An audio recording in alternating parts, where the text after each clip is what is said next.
Walang trabahong madali.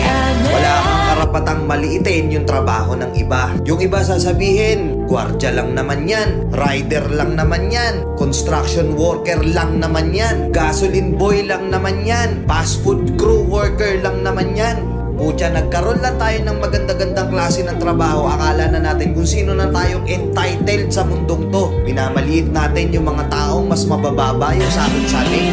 Pagkakaalam ko kasi, wala kang karapatang maliitin o matahin yung trabaho ng iba hanggat nagtatrabaho sila ng marangal. Walang trabahong madali. Lahat nagdadaan sa hirap. Lahat nagsasakripisyo. Kaya kung iniisip mong porket maganda-ganda yung trabaho mo, malaki-laki yung sinasahod mo, mamaliitin mo na yung mga trabaho ng mga taong nagtatrabaho na mas maliit yung sahod sa'yo. Mag-isip-isip ka.